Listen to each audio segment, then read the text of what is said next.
Okay, so this is the Piper cup, almost complete, and I won't be using this propeller because after scaling the prop from the drawing, I was supposed to use a 6.9 inch prop, and this is an 8x6, so I'm going to cut this propeller to 7 inch, approximately 7 inch, yes, because it's good that way. And everything has been covered with paper, from the cowling down to the fuselage and the tail surfaces, everything here.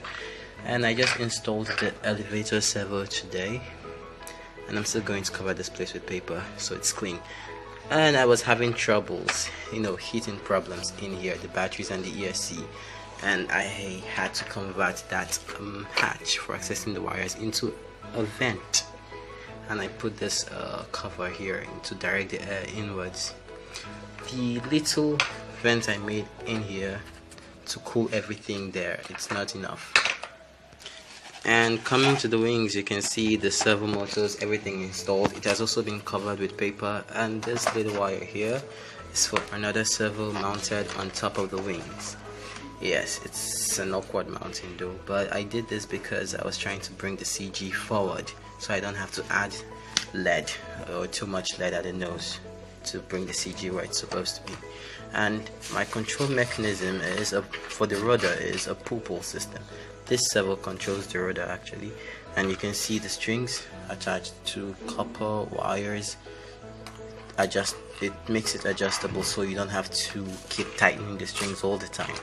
The strings have been sprayed with paint to make it not stretch, and so that's what I'll be using for it.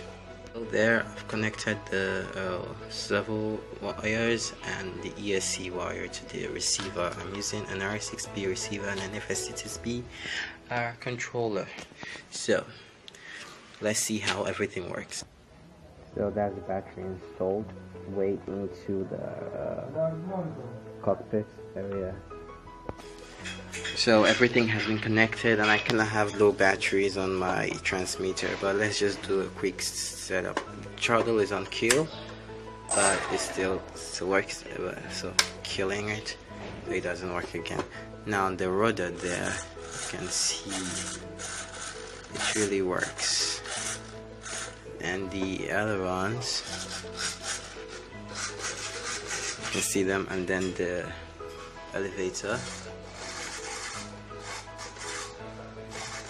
So that is good. We also have flaperons mixed into this. Watch. So these are the flaperons, and they can also give you a negative camber too if you want. So there's it. And while even at flaps, they can still function as ailerons too.